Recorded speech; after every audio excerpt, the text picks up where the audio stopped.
It's time for Wolo and Friends on Sports 56 and 98.5 FM. Presented by Homer Skelton Hyundai. Here is your host, the voice of the Tigers, Dave Woloshin. As I was walking down the street one day, a man came up to me and asked me what the time was that was on my watch. Yeah, I said, does anybody really know what time it is? Does anybody really care? If so, I can't imagine. Welcome in on this Friday.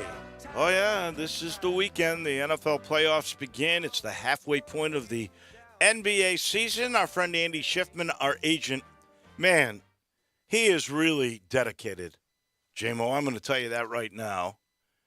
He is actually in the hometown of Santo Aldama. Believe it or not. He is so kind to join us. He is going to join from Las Palmas, Gran Canaria, Santi's hometown. How about that? He'll join us in a little bit. We'll go over the halfway point. Speaking of which, J-Mo, how many Grizzlies do you think have played every game this year? This is a thing in the NBA. I looked at, just for a sampling, about 4 teams. And there's like 1 or 2 guys that have played every game on some teams. There are some teams where not one player has played every game. How many do you think the Grizzlies have? Well, I'm cheating. I'm going to say 3 just for the sake of the argument. Okay, 3. No. It's 1. Who would that 1 be? My first guess would be Dylan. No, remember Dylan was injured early in the year and he missed like 6 or 7 games, I think. My next guess would be Santi Aldama. No. Aldama has not played in every game. I'm not sure he was in. I think they rested him on a back-to-back or something. He had thigh tightness or I don't know, but he's missed. Let me see exactly how many he has missed. It's really not a ton of games, as I recall. My third guess then would be Tyus Jones. Tyus Jones would be absolutely, positively correct. You are spot on with Tyus Jones. He's the only guy on the team who has played every game. Morant's played 34. Desmond, because of the injuries, only played 21. So basically, he's only played in half the games. Tyus Jones, the only one who's played in 41. Brooks only missed 3 games. I'm sorry. He's played in 38. So after he came back from that initial injury, he's played in every game. Brandon Clark has played in 35. Aldama's played in 38. Conchar has played the second most games at 39 games. And you know who else has played a lot? Well, 37 for Steven Adams, so he's only missed 4. David Roddy has played in 37 games. Getting big minutes there. Most of any rookie, obviously, in that case. Yeah. So it's interesting. We're going to talk with Andy Schiffman as the halfway point of the thing goes. Tigers got another running back in the portal. They just keep getting portal players. They lost Asa Martin. I got to tell you the truth, that Asa Martin, and for that matter, Eddie Lewis, unless it's Ryan Silverfield saying, guys, we got enough people, maybe you should look for another opportunity. And I don't really know that. But otherwise, it makes no sense to me whatsoever that Eddie Lewis and Asa Martin are transferring. I just, unless are they getting, is somebody paying them big NIL money to go? Like Caden Prescorn, I'm pretty sure he got $100,000 to go to Ole Miss. That's pretty hard to turn down, even as you were trying to be loyal. But if the SEC has that kind of money, or the Ole Miss Collective, or whatever they do to get that money to him, it's all legal now. But he's got a kid, and they're going to say, hey, you come play for us. Look what you'll do in Lane Kiffin's concept. And will give you $100,000? how can you fault the kid for that? I can't. But I don't believe Asa Martin or Eddie Lewis are getting $100,000 to go anywhere. Do you? I think Cameron Jackson probably did. Florida was tampering with him, I think, during the year.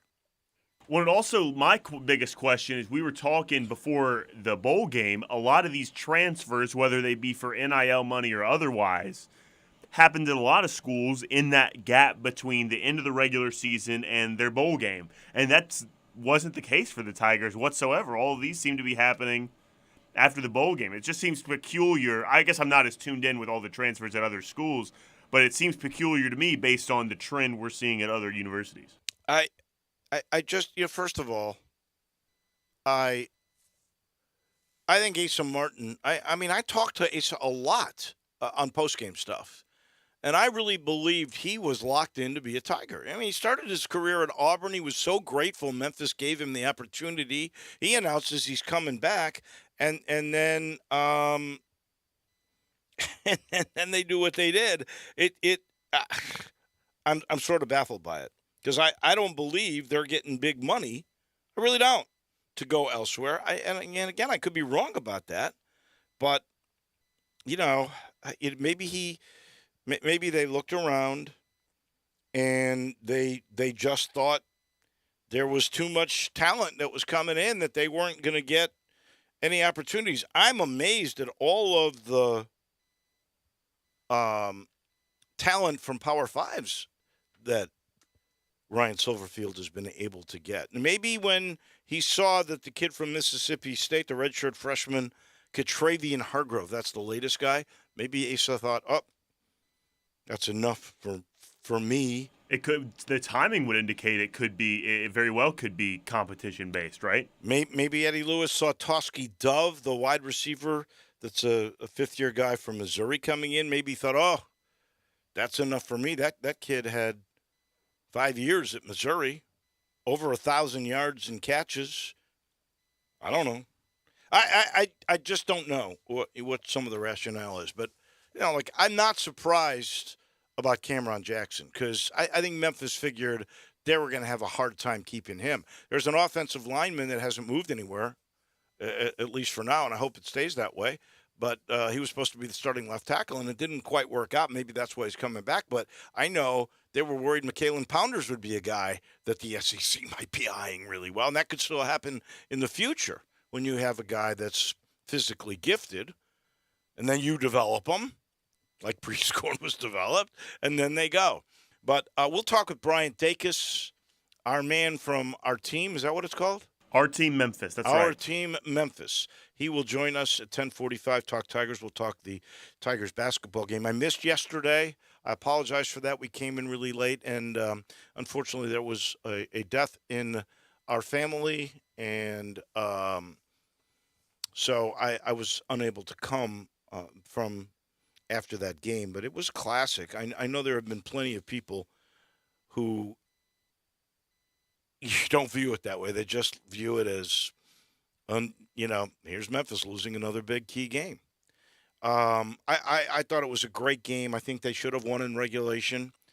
I don't know if they – sometimes we look at football teams that go into a prevent defense, and it usually prevents victories. That's the old adage. And I'm not sure that the Tigers didn't feel like, okay, we've got this 11-point lead. Let's take it easy. Well, I will say, unfortunately, to me, the turning point in that game, I know everybody's going to talk about the non-call, which happened right in front of me, and it was a non-call. I mean, Kendrick Davis is absolutely pushed out of bounds. He's bumped out of bounds, and they go, out of bounds. Really? Why do you think he stepped out of bounds? And the Tigers are up 3. If he goes to the line, because there's already 10 fouls on UCF. If he goes to the line, they're up 5 with under 30 seconds or right around 30 seconds. They're not going to lose that game. But that's not the way it ended up playing out. But really, to me, the turning point in the game is what there's about 5 minutes to go or less. Tigers are up 11. They get a pass down low in perfect position for DeAndre Williams. Williams goes up to take a shot. Now, if he goes up to dunk, it might be different. He goes up to take a shot from there, and to bank it off the boards. And this really good freshman Hendricks, who probably he's the leading candidate, I'd have to think, to be freshman of the year in the American. NBA prospect. Yeah, and did you know that he told the media scrum the day before the game that had he not gone to UCF, he was going to go to Memphis? Is that right? Yeah. Could have used him. He blocks Williams. They go down the other way and get 2. So you could have been up 13, under 5 to go, and instead it's 9. And that's the turning point. Then the controversial call with KD. And, Memphis still played poor D on threes. That is an issue they're going to have to clear up. And I don't know if they will.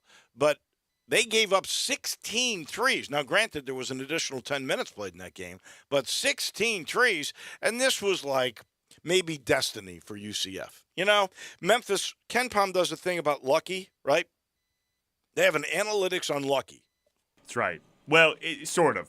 It's labeled as luck, but it's winning and losing close games. The idea being that you're not going to win every close game or lose every close game. Well, in that analytic, Memphis is either 1 or 2, right? I think they're like the 5th worst team in the country in that analytic, yeah. So here's a kid who's played 7 games, P.J. Edwards, okay? Freshman, played in 7 games, had not taken or hit a 3 all year long. In the overtime, second overtime, he hits 2 threes. Helps him win the game, hits 2 threes. There was another kid that hadn't played at all, plays in this game because of the fallouts and injuries, and he delivered in the overtime. I mean, they get these. His name is Freeman.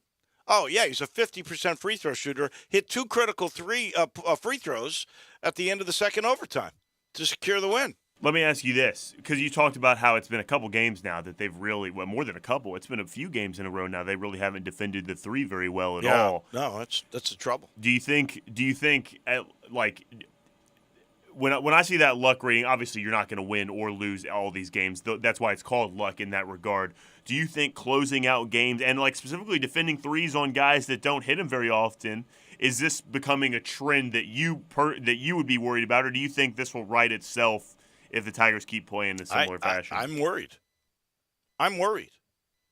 And now Alo is injured. He's certainly not going to be at Temple on Sunday. Really? And that's a tough place to play. And I don't, the way he went down, I mean, he went up to get a steal. He went airborne. I think while he was going airborne, in other words, pushing off on, I believe it would be his left leg, I mean, it didn't look right as he took off. Something looked amiss. And then he goes straight to the ground, looks over at the bench, and basically goes, I'm done. Now, when I asked Penny in the postgame, he goes, well, this is certainly not going to be an injury that heals overnight. I don't expect him to be in Philadelphia on Sunday. So, honestly, I just hope it's not a tear. Because a tear would pretty much mean he's done. That's the end of his career in Memphis. I hope that's not the case. I really do, because I love Alo. But he's not going to be around for a while, and he's your best perimeter defender. But that could be also, he's absolutely the best perimeter defender. But size, I've heard a lot of people say size could be, I don't know about a lot of people, that size on the perimeter defending the 3 could be an issue while they're giving up honestly, threes. Penetration is the problem, because really then you get somebody who helps out, and that leaves somebody open in the corner for the wide open 3. And they're not scrambling well enough. No, they're not. I mean, and that's an issue, and I don't know. I think it may be fixable. I don't really know, especially now since your best perimeter, this guy that's supposed to stop penetration, is probably not going to be able to play. Now, maybe you'll go with more. You're going to see these 3 guys more. McCadden, who's really becoming a good player. Keontae Kennedy, that the jury is still out on. And Demarie Franklin, who is supposed to be as good a defender as Alo. I have yet to see that. I've yet to see consistency. Has he played good defense? He's missed a couple of layups that were really hurtful. And he missed one in the UCF game where he's just right there at the rim and misses point blank. So Franklin, who we thought was going to be, hate to say it, but Penny basically, when he was not eligible to play, said he could have an impact. He was a special guy. The last guy he said that about was DeAndre Williams, who obviously it turned out to be. He But is. Williams has to get a little tougher, too. And Williams was, even though he got double digits again in that game, I'm going to double check, make sure he did, but I'm almost certain he did. He fouls out of another game. He did. And Williams ended up with 10 points. He had 5 rebounds, but he fouls out of another game. And he had that shot blocked. And when he gets bumped a little bit down low or gets blocked a couple of times, he's not the same guy. He loses confidence, it seems to me. And you're going to have to get a more consistent guy that doesn't foul out of games than Williams if Memphis is to make the NCAA tournament. So that's the good news, okay? Can I ask you one more question Sure. about it? Yeah. You mentioned Demaria Franklin needing more offense. I heard multiple people also say yesterday, and it's strange to say in a game they scored 100 points, albeit double overtime, that offense was an issue yesterday. You mentioned defense a lot. Do you think offense is nearly as much of an issue as defense is? No, I don't. Okay, they scored 100 points yesterday. When I look at the box score, I see 100 points. I don't think offense They is shot an issue. 50%. The one area where they are deficient, and I don't see it getting better, unfortunately, is three-point shooting. They ended up making 6, which is about what they average. Now, obviously, there was 10 more minutes, but they shot it at about 33%, and that's what they shoot it at. That's just it. Plus the prayers that were thrown up in the end of regulation or the end of an overtime. There was a couple from Kendrick Davis in that regard, too. In regulation, they scored 78 points. Folks, in this day and age, 78 points is good. Mississippi State scored 52 days ago, for goodness sakes. The problem is they gave up 78 points. Yeah, To that's me, true, their too. problem is defensively, and they need to be a little bit more solid on the boards. They keep losing the rebound battle. They gave up 17 offensive rebounds, albeit another 10 minutes.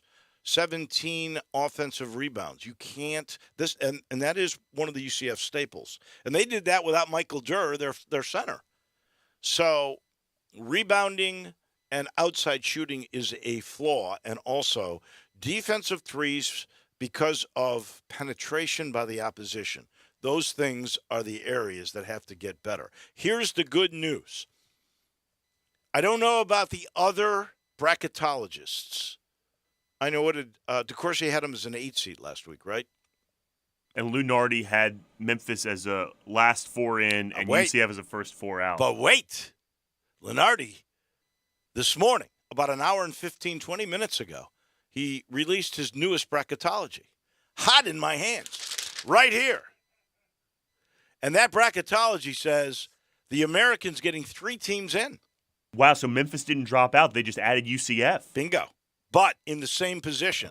They're both in Dayton as 11 seeds, Memphis in the West and UCF in the East. So they would play in Dayton against Pittsburgh if it started tomorrow by Lunardi. The Tigers would be in Dayton in the West to play Arizona State. Winning that game, they would then go to Denver to take on San Diego State. And winning that game, most likely they would take on the number 3 seed, which is Texas. I'd take that deal in a heartbeat right now. Give it to me. Is Houston still a 2 seed or are they a 1 seed? Houston's a 1 seed. Wow, they moved up. And they would be in the West. So if Memphis advanced to the regional final, the Elite Eight game, they would be Get a league game. to take on Houston for maybe a 4th time. It's happened before. Memphis took on Cincinnati 4 times in 1 year, met them in an elite game, and lost every time to Cincinnati. Anyway, that is the good news today. The American gets 3 teams in. I'm sitting in the Family Leisure studio where the floor model sale now is happening. We've gone from Christmas sale, after Christmas sale, floor model sale. This one will take us through January, and right now, lowest prices on the year on the pool tables. And you know they have the best in all of Memphis, state of the art. They're really cool. Go in at I-40 and Wooden Road and look at the store because it looks beautiful right now. Spas, patio furniture, game tables, floor model arcades starting at $1,200, and your last chance for 2022 pools. It's happening, the floor model sale at Family Leisure. We do a thing on Fridays. We call it Pick 6 at 16. We're a little bit late. And once again, J-Mo picked up another game on me. So I'm down 6 games. This thing is going to go all the way through the Final Four. And then we'll turn our attention to golf, as we always do with the Masters. But this thing in the midway is all J-Mo. J-Mo, I'm going to change this up. I'm going to let you go first. I like it. All right? Let's start with Seattle at San Francisco. I think the Niners are the best team in the National Football League. They would be my Super Bowl favorites. But I cannot get – a lot of people are saying, well, we don't trust Geno going on the road in the playoffs. They're playing Brock Purdy. So it's not like it's this, like, legendary quarterback they're playing against. You're getting 9.5 points. I'm going to take the Seahawks plus 9.5, albeit on the road against my Super Bowl favorite. How many games has Brock Purdy lost? 0. As a starter? He hasn't lost any. I know the line is 9.5. I know Geno Smith's had a great year. I know nobody misses Russell Wilson in Seattle. They do not. But I've got to tell you, there's something about Brock Purdy in San Francisco. They're going to win this game for sure. Can they cover the 9.5? I'm going to say they're going to win in a big way in Levi. I'll take the Niners. We differ there. Chargers at Jacksonville. They're the darlings now. The underdogs by far. Look at how they have come a great distance, and look at the maturing Trevor Lawrence. How do you break this game down? The Chargers, I think, went through their struggles when they weren't healthy, and they're getting healthy, obviously, and they have one of the best quarterbacks in the game. I just got to take the home team here. I'm against favorite. I think all these games are going to be pretty close, and I'm going to take the Jags at home in this one, plus 2.5. Even if it's going to be a close game, I'm going to take the Jags. Wow. I think you have to have some DNA that's got scar tissue. People that have been around for a while. These are newcomers to this level. They haven't been there before. The Chargers, even though they're on the road because Jacksonville won their division, I think Herbert is there. I think Lawrence is getting there. I am taking the Chargers. We differ on 2. Miami, your team at Buffalo. What's crazy about this is a 13.5-point spread. This is the biggest spread that we've seen so far this year in the playoffs. It is. I mean, if I could get that half a point to 14, if you're a real bettor, that's what I would do. I would get it 14, but we're going to take it at 13.5, and that makes it a lot more difficult in my eyes. You know, the Bills have a lot of holes. They were not good on defense last week against the Patriots. No, they weren't. And the Bills lost to Zach Wilson earlier this year, one of the worst quarterbacks in the league. Now, Skylar Thompson might not even be as good as Zach Wilson, but I'm just going to take the points in this case. I'm just going to hold my nose, take Skylar Thompson plus the 13.5. Wow. I can't go with that. I can't go with a guy who's a third-string quarterback, although I'm doing that with Brock Purdy, aren't I? I don't think Skylar Thompson is Brock Purdy, though. And, I think Buffalo needs to start to play up to what the expectations are. That defense was shaky. Who knew their special teams was that good? I still think the DeMar Hamlin thing is a thing. Team of destiny. I kind of think that. I've been riding Buffalo all year long. I'm going the opposite way. I'm going to give away the 13.5. I think they'll win by 2 touchdowns. Giants at Minnesota. You see the sweatshirt I'm rocking today?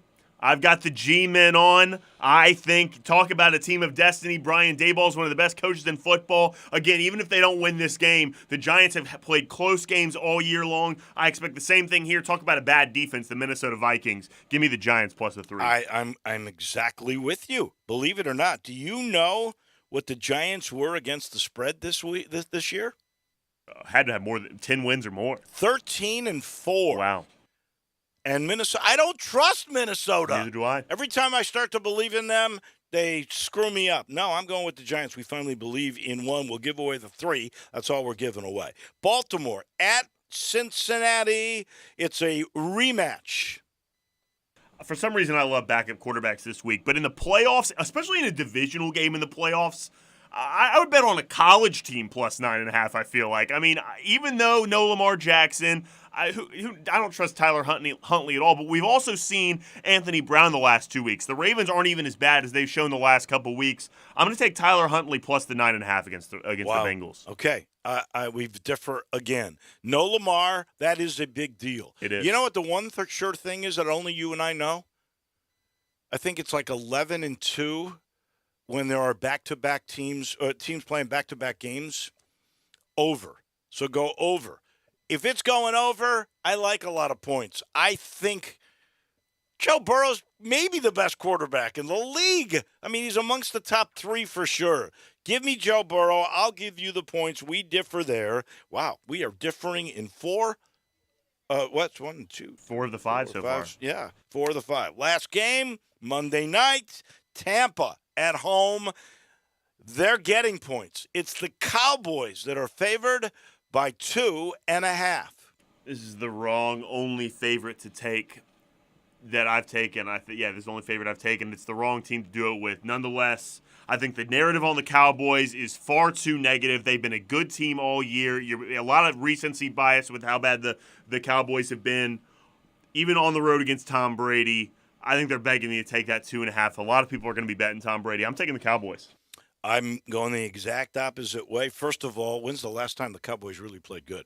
It's been 5 weeks. And they're not a good football team. Well, they played well they're against an okay football team. Played well against the Eagles, I think. Although that was at home and against a backup quarterback.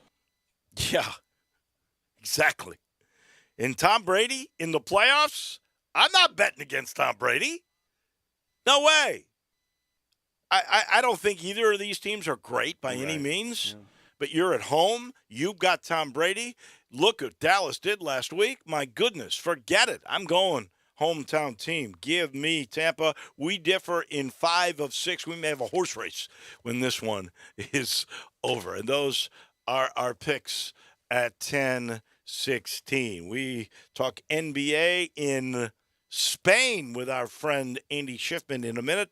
I will let you know our title sponsor for this program. It's Homer Skelton Hyundai in Olive Branch, where through the rest of this month, and today, it's the 13th. You still got a few weeks to get over to Craft Road and Highway 78. That is the first exit in Mississippi off what is Lamar. Turn left, go see Chris True, and know that they've got this incentive financially going on right now that you can't pass up. You can get any new Hyundai on the lot, any of their new cars. I love the Santa Fe. The Palisade's even bigger. The Tucson's smaller. There's the flashy Elantra and the Veloster. They're all cool cars. You can get those right now, take them off the lot, and not pay for 3 months. 90-day deferment payment going on at Homer Skelton Hyundai. Andy Schiffman's going on live from Spain. We talk NBA with our agent from Priority Sports. He comes your way in just a minute. Let former Memphis Tiger Gabe Kuhn and Brett Norsworthy take you home every afternoon with Sportstime on Sports 56. Weekdays from 3 to 6 here on Sports 56 and 98.5 FM. At Jason's Deli, when you're dining in or picking up curbside, you can expect wholesome food and no surprises, just delicious sandwiches, crisp salads, and quick quality meals made with the freshest ingredients and no artificial trans fats, MSG, high fructose corn syrup, or artificial colors and dyes. Around here, a lot of thought goes into what we put into our food and what we take out of it, because you're not just taking a bite, you're getting a taste of who we are. New items are constantly being created to expand our menu for all tastes and special diets with vegan and gluten-free options available. Convenience and on-time delivery you can count on. It's just a click away at jasonsdeli.com, so whether you need to feed 5 people or 5,000, the team at Jason's Deli, they have the credentials and the commitment to keep you satisfied. Freshness is nearby at Jason's Deli with locations at Ridgeway in the Park Place Center, Poplar and Highland, Germantown Road in Cordova, and on Goodman Road in Olive Branch. Jason's Deli. It's wholesome food and no surprises.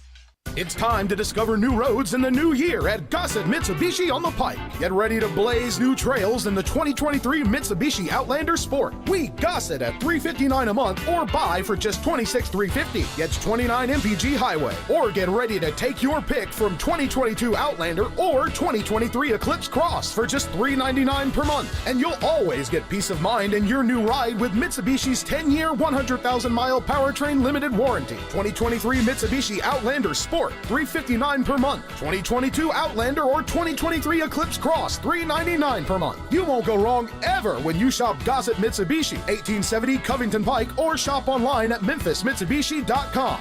If you want it, we got it at Gossett Motor Cars. Sport PU 02100 MSRP 27100 Outlander NZO 84912 MSRP 32250 Eclipse PC 04373 MSRP 33335 includes all rebates and incentives. PF 695 excludes tax title and license with approved credit. See dealer for complete details. Offer valid through end of the month. Dealer stock only.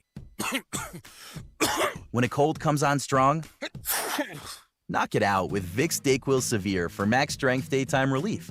Just one dose of Vicks DayQuil Severe starts to relieve 9 of your worst cold and flu symptoms to help take you from 9 to none. Power through your day with Vicks DayQuil Severe, the daytime non-drowsy, coughing, aching, fever, sore throat, 9 to none medicine. Use as directed. Hi, this is Troy Fiveash, owner of Fiveash Roofing. In these uncertain economic times, there are so many things as a contractor and a business owner that I cannot control. The rising cost of materials, not to mention fuel and transportation costs. In the last 2 years, shingle prices have almost doubled and commercial materials have doubled. And I don't have to tell you what fuel costs these days. But you know what I can control? How much markup I put on a project. I have always prided myself in knowing I never gouge a customer. But in an effort to ensure my crews have work and my customers are being treated fairly, I have lowered my profit margin, hoping to give you a price you can live with and keeping my crews busy. So if you need a roof or gutters, please give us a call. Five Ash Roofing, fair, honest, and ethical. Five Ash Roofing, a proud sponsor of Tiger Athletics and a member of the Tigers home team. 367-0050 or memphisroofer.com. 367-0050 or memphisroofer.com. Five Ash Roofing, it's what we do. We're here for you.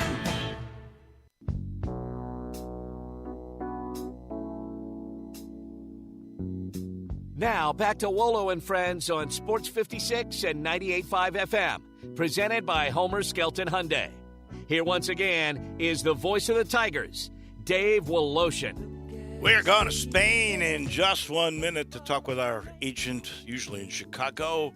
That's Andy Schiffman from Priority Sports. He's brought to you by the Eflin Insurance team, the entire team. And there's a bunch of guys there. There's Grant, and there's Andrew, and there's Heath, and, of course, Matt. And they do insurance a very interesting way. It's called collaboration. They're going to get to know you, and then they'll protect you. They'll sit you down with your family.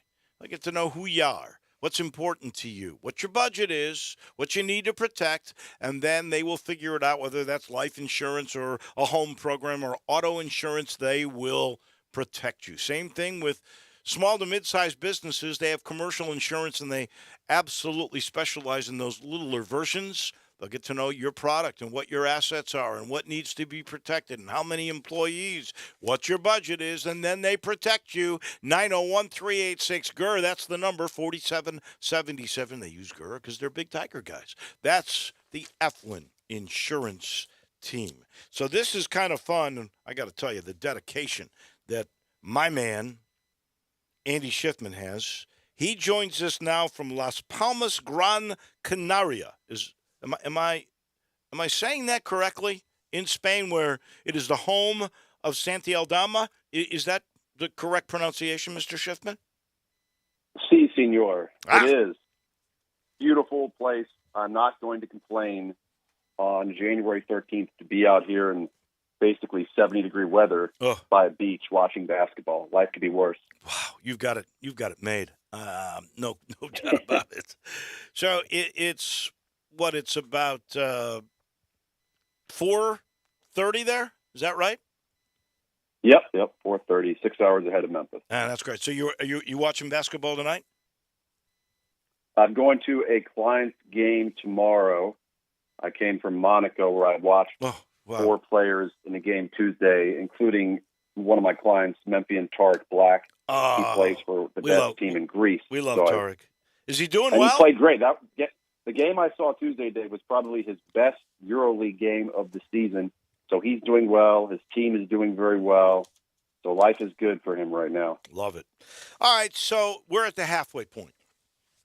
So I want you to tell me what you think are the best 2 or 3 stories of this first half, and maybe 2 or 3 things you can expect in the second half. I'm going to start with the first half. Boston, like their domination.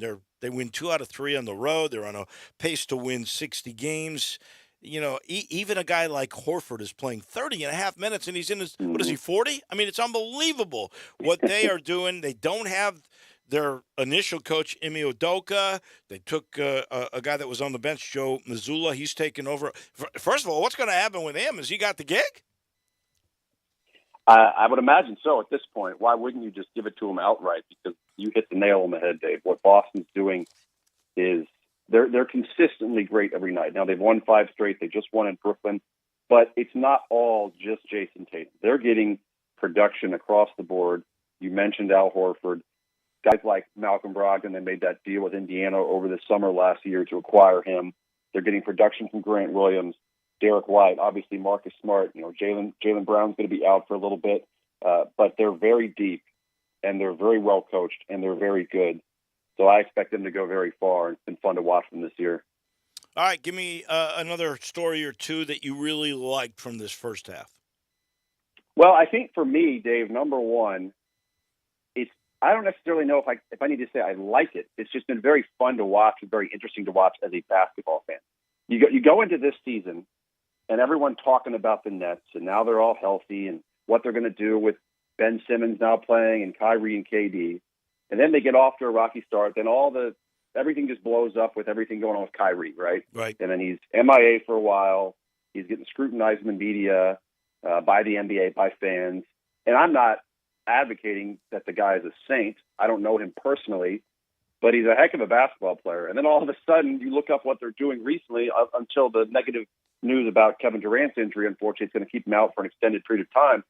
They've just, as a basketball fan, they have been fun to watch. And I was fortunate enough already this season to see them live a couple of times. And offensively, they are elite. They're as good as any NBA team has been when they're all healthy in the recent years. They're clicking on all cylinders. They can pick apart any other team out there. But now with Durant being hurt, it remains to be seen what happens the rest of the way. But I would say, for me, that's one of the storylines I'm keeping an eye on. And then I'm biased because I represent Kevin Huerter, and our agency represents rookie Keegan Murray out of Iowa, who was the 4th pick by Sacramento. But I love watching Sacramento. I love watching what they've done. I think there's a 16-year playoff drought in Sacramento, and what the Kings are doing this year has that city so excited. They're the Beam Team, which my guy Kevin started that up after every home win. They hit this button that lights the purple beam out of the stadium. It's just getting the fans excited. I think they currently sit, I want to say, 5th in the Western Conference playoffs at 22-18, right behind Dallas. They're fun to watch, and you saw them in Memphis fairly recently a couple times. The first game I was at over Thanksgiving when they beat Memphis, the ball moves very unselfishly. So they've been very fun to watch, and I'm really rooting for them. And even if I didn't have Kevin or Keegan on the Kings, I would still be rooting for them as a basketball fan. You know, and obviously I think the big, for me, like the 2 obvious ones that are kind of going in the opposite direction is what Golden State and Phoenix have been doing, or a lack thereof this season. I mean, no one expected Phoenix and Golden State to be at the bottom of the Western Conference playoffs right now. Phoenix is 7th at 21-22. And remember, last year they had I want to say a 64-18 record, best record in the NBA. Phoenix did.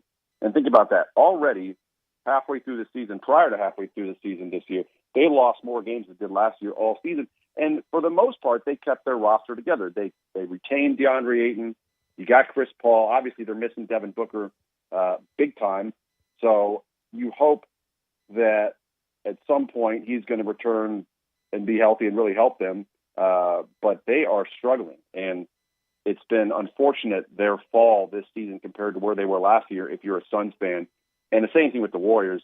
I still keep saying at the end of the day, when you get into playoff time, when you get a healthy Steph Curry back, hopefully that'll happen sooner than later, the Warriors are still going to be there, right there. And I'm not necessarily going to put them as a finals contender, but I think depending on their first round matchup in a series, they could definitely advance to the second round of the playoffs. And I still keep saying that, but I could absolutely be wrong, and they could either fall out of the playoffs altogether or lose in the first round in 4 or 5 games. I question their depth. I don't see them having any chance of defending their championship. I could see them winning a first-round match, but I don't see them going much further than that. All right, the Grizzlies. They've won 28 games again in the first half. Mm-hmm. They are on pace to repeat 56 wins. Will they do that? And I asked this question last week aloud. With Anderson and Melton gone, I'm not sure they're as good as they were. Now, maybe because Roddy's actually been pretty good. LaRavia has not. Yep. Maybe it's because Aldama's playing so much better. Zaire Williams, maybe he steps into that. He's been injured, so we haven't seen much of him. Are they as good, not as good, better than they were a year ago? My honest opinion, Dave, I think they're better. I think they're Really? deeper at every position. I think you have a always improving Desmond Bane. Obviously, coming back from this injury, he struggled the first handful of games. I think he's finding his rhythm. Against the Spurs, to get a night, he just hit 4 out of 5 threes, 18 points. I think Ja is playing at an MVP level, and I think Jaren, him being fully healthy now, just as good as he's always been. And then again, you mentioned their bench, right? Hopefully we'll get Brandon Clark back pretty soon. Tyus Jones is playing as good as well as he ever has been. Zaire now has been back for a while. He's been shooting the ball well. I think he's gaining more confidence. They're going to rely on him more down the stretch. I do believe that. And then you mentioned my guy Santi, who no one saw this last season. No one saw him stepping in to fill in for an injured Jaren Jackson and doing what he did this season. And now he's part of the rotation, shooting it at an elite percentage. And it's really unheard of for a guy that young, just in his second season, to all of a sudden be catapulted into the starting lineup. Not just the starting lineup. We're not talking about starting for Houston or Detroit or OKC.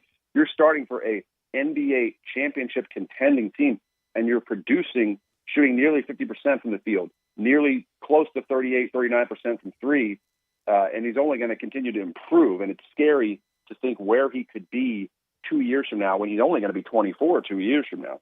So for my money, you mentioned David Roddy. I think that was a great acquisition, obviously, by the Grizzlies. LaRavia hasn't really contributed a whole lot, but again, he's a rookie. Maybe we'll see what happens down the stretch, but next year I think he's going to be more of a contributor. That's a relatively expected learning curve for a rookie in his position, unless you're one of these top 5, top 10 picks ready to step in right away and help a team. But again, they don't necessarily need a guy like Jake LaRavia right now because, in my opinion, they're very deep at every position. And then, by the way, if they don't make a move at the trade deadline coming up next month, I think February 9th is the deadline, and you retain a Danny Green and he gets healthy, which he's targeting prior to the All-Star break to be healthy, now you have a savvy veteran that is an elite-level three-point shooter historically that you can insert into your lineup. And he's not going to go out there and be a playmaker and put up 30 points a game, but for sure he can get hot in the playoffs, and all of a sudden you look up 1 or 2 games here and there, big games, he's a guy that can go in and knock down 3, 4, 5 threes just like that. Wow. I mean, like, you're selling me on this team now. I don't know that Green is coming off that injury, hadn't played, is going to come in and really be a factor. I hope he is. I tend to think here comes Dallas. Luka is unbelievable. Yep. They won a double overtime slugfest, and I don't use that word. Yeah. I mean, it was crazy last night how physical it was. The guy's got another triple-double. Watch out for them, and I don't know if they can outlast Jokic and that Denver team. I think they may be the third best team in the West, but that's still incredible from where we thought this team would be because this was, again, supposed to be another kind of build-up year. No, absolutely. And look, I think if you're a Dallas fan, Dave, you got excited last year when they made that nice run to the playoffs. But I said it to you last week. I think right now, for my money, Luka's the leader in the clubhouse for MVP, and he's showing it every single night. Yeah. And they need contributions from a lot of the other players to really be there at the end of the day to be talked about, as you mentioned, one of the top 3 teams in the West that's going to make a deep run in the playoffs. But look, we're halfway through the season. If they don't make a move, which I'm not necessarily sold that they need to make a move at the deadline, and everyone stays healthy, again, you're talking about in the playoffs when you're playing 7-game series, like, why can't they be a Western Conference Finals team or even get to the NBA Finals? I think they showed they could do that last year. They got off to a bit of a rocky start this year. But with Luka doing what he's doing this season, you have to take notice. And you mentioned Denver for sure. I think any one of Denver, Memphis, and Dallas, it's a toss-up. Any of those teams could represent the West in the NBA Finals. It's going to be, and you can't go wrong. It's going to be a fun down the stretch we come. That is for sure. Safe travels home, my friend. We'll talk maybe some trade deadline moves from various teams when we speak again in a week. Thank you, Andy. Sounds good. Have a good weekend. Thanks. That's our man, Andy Schiffman from Priority Sports, our agent currently in Spain. He's brought to you by Mark Spensdorf. Really, it's Sheldon Rosengarten. Sheldon, with Mark Spensdorf, can advise. He can help you. Even if you're just improving your home, he can tell you what renovations will make you more money in the future based on recent data. See, that's the thing. Do you know Sheldon's been around so long and is so good at what he does and works 24/7, 365 that other agents will talk to him about advice. Some will emulate what he calls the marketing program involving the P's, preparation and presentation. He keeps up with the trends. He knows what's going on, and therefore his marketing strategy is constantly changing in favor of you. All you got to do is go see what he's about, memphisrelocate.com, and then call 483-0546, 483-0546. You want to sell your home quickly, get the best price you possibly could. He's the guy that gets the job done. That's why they call him Sheldon. Sheldon Rosengarten, 483-0546. So we talked some transfer portal, the Tiger basketball game the other night with our team Memphis. That is Brian Dacus, who writes for that, and of course you hear him every day on the Sportstime with Gabe and with Stats. He comes your way in just a minute. Broadcasting from the Family Leisure Studio, we are Sports 56 and 98.5 FM. Hey guys, Platinum Jewelers wants to make you feel like a king or queen this holiday season and all year long. It's where the Tigers and Grizzlies go. Platinum Jewelers specializes in diamond engagement rings and customization, and they have a wide variety of watches, bracelets, earrings, and rings. They'll pay top dollar for your golden diamonds, and wholesale pricing is available. Platinum Jewelers, 9387 Poplar Avenue in Germantown, next to Fresh Market. Call 901-907-0626. Platinum Jewelers, proud supporters of the Memphis Tigers. Nestled in the heart of East Memphis, located corner of Park and Cherry, is a beautiful residential neighborhood. I'm here at Town Village Audubon Park interviewing a new resident, Carolyn. Share with us why you chose Town Village. Well, if your parents or special friends need to make that big move, let me share with you my experience. It was tough for me to leave home, but then I discovered Town Village. I would like to highly recommend Town Village to you and your loved ones. After looking at all the amenities and meeting all the people and staff, I was hooked. From restaurant, bistro, 3 meals per day, housekeeping, transportation, security, health care, physical therapy, exercise room, and even a heated pool and spa. Come see us and make your new home at Town Village. Visit us and call Daniel at Town Village Audubon Park at 901-374-7342. There's no place like home, Town Village. I studied Spanish in college and never got fluent, but then I tried Babbel. Want the most effective way to learn another language? In just 15 minutes a day, Babbel's bite-sized lessons will have you learning another language in as little as 3 weeks. Babbel gets you speaking quickly about things you actually talk about in the real world. University studies have shown that using Babbel for 15 hours is equivalent to a semester of college Spanish. If you want to learn a new language, there's no better way than Babbel. Go to Babbel.com to try Babbel for free. That's Babbel.com. This season, we're celebrating how basketball is evolving, on and off the court. Let's raise a glass of Hennessy to all the artists taking the game to new heights. Hennessy, the spirit of the NBA. Never stop, never settle. Please drink responsibly. Imported cognac Hennessy, 40% alcohol by volume, 2023. Imported by Moet Hennessy USA Incorporated, New York, New York. Hennessy is a registered trademark. Now back to Wolo and Friends on Sports 56 and 98.5 FM. Presented by Homer Skelton Hyundai. Here once again is the voice of the Tigers, Dave Woloshin. Brian Dankis is a busy man. He writes for Home Team Memphis. Our team. Our team. It is the Memphis. home team, though. It is, absolutely. And he's here from 3 to 6 every day. He's the producer for Sportstime on Sports with Gabe and Stats. And this has been a busy time. I know we'll talk some Tigers and UCF and that crazy game. But let's start with the transfer portal and trying to keep up there. It sure seems to me, even with the loss of Lewis and Martin here recently, which, by the way, makes no sense to me, those two guys, but that's what happened. But it seems to me when you look at the amount of Power 5 teams that Memphis has secured transfer portal personnel from, that Ryan Silverfield is winning the portal. What do you think?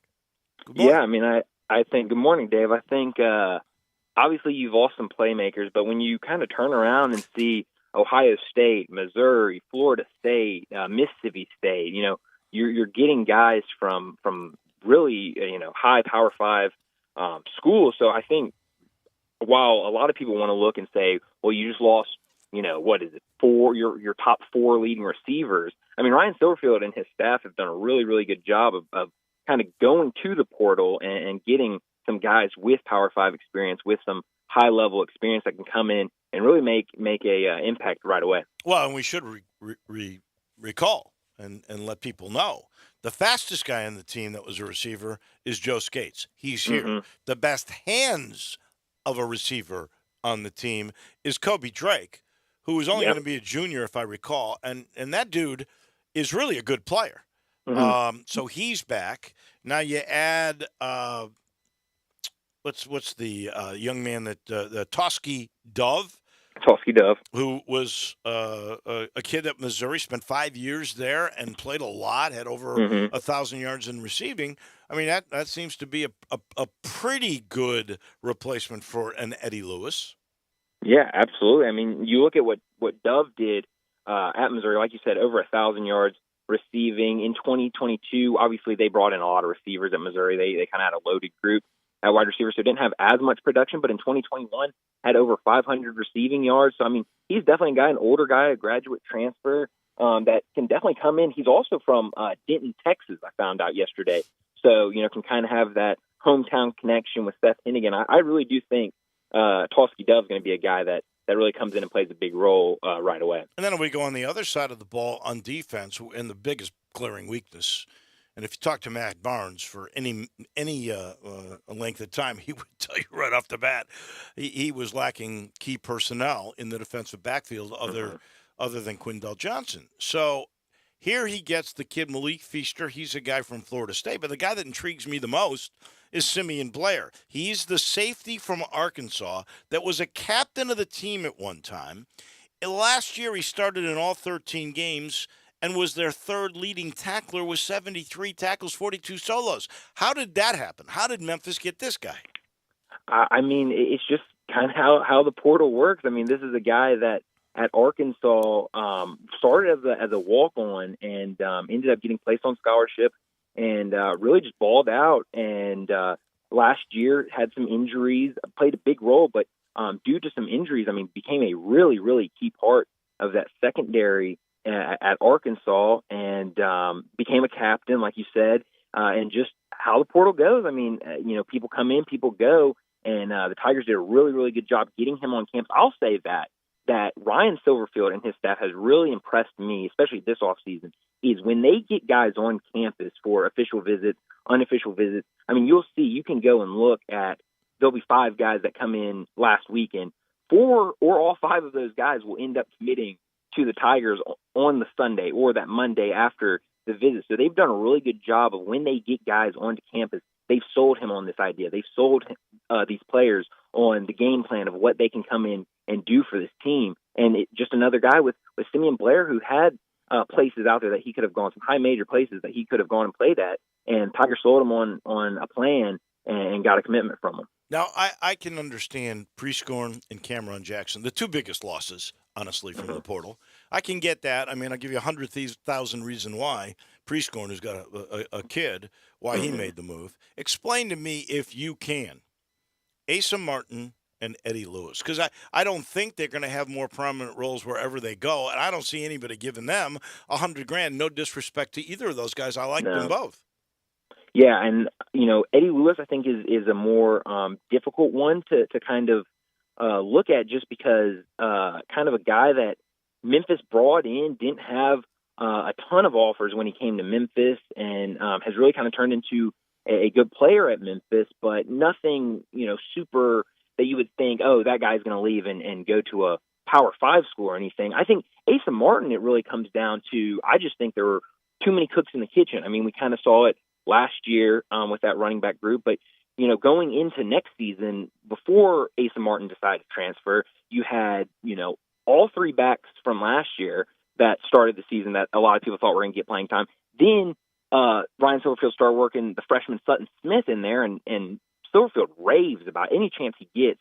He raves about Sutton Smith, about what he could do in this offense, and so that's four guys coming back. And then you bring in two guys from the transfer portal, two running backs, one that I believe had over 1,000 yards at Old Dominion, and then a former four-star from Mississippi State. So you've got, a ton of guys in that running back room. And this is a guy in Asa Martin where you look at it, he's on his third school right now. He was at Miami, he was at Auburn, now he's at Memphis. And so I don't think it was a decision of, oh, I can go and make more money somewhere, I can go and get way more playing time somewhere else. It was just, there's too many people in that room. And if I want to get a good amount of playing time, I got to go find somewhere else. Final thing, Brian Dacus, don't forget to listen 3 to 6. He'll weigh in on that particular show as well. What's your take on the Tigers and UCF? I mean, it was a disappointing game. I heard you say it post game. I heard you say it to start the show today. I mean, it really was a classic game. It was a game that you really couldn't take your eyes off of, but some defensive woes for the Tigers. Obviously, that three-point shooting kind of hurt them again throughout the game. And then offensive rebounds was the biggest part for UCF. They grabbed 17 offensive rebounds, and then they had 19 second chance points. So it seemed, especially there in the second half, they would put up a shot, Memphis could get a rebound, and then UCF would grab it and turn it into more points. I think that's what really hurt them. No doubt. Brian, thank you as always. I enjoy chatting with you every Friday in this slot. Thanks much. Have a great weekend. Thank you, Dave. You too. That is our man. Don't forget, 3 to 6, Sportstime. He's producing and weighing in on that show. So the weekend's almost here. If you got to reload, if you got to get some spirits, right? Well, here's what you need to think about. Old Dominic, because it's hometown. We want to support hometown, but of course you want quality. You're not going to get any better whiskey than you will get from Old Dominic. I promise. Their master distiller, Alex Castle, has released 2 products, a sipping whiskey and a bottle and bond that's 100 proof. Whew, baby. That stuff is fantastic. You want to mix drinks or you just want to sip? It's outstanding, and you'll love the hometown distillery. Old Dominic gives you full tours. They'll educate you on how they make it. You'll see how they do the process. It's really cool. And then afterwards, you get a tasting. You get to try their products, and they've got several different products, some vodkas too that you will love. It's all right there on Main Street, and that bar is really cool. You can go after hours. You don't have to take the tour. Just go check it out. You'll love all the products from Old Dominic. So that'll do it for us. We'll be in Philly. We'll be back here on Monday. We leave with this thought, closing thoughts and prayers for all of the folks at Elvis Presley Enterprises and anybody who was a big fan of Lisa Marie, because how sad is that at 54? Just here in town, by the way, in Wowdom, when she was here for Elvis's, what would have been his 88th. So we send our thoughts and prayers to all who are Presley fans. That'll do it. We'll see you on Monday. Hi, everybody. I'm Dave Willoshin here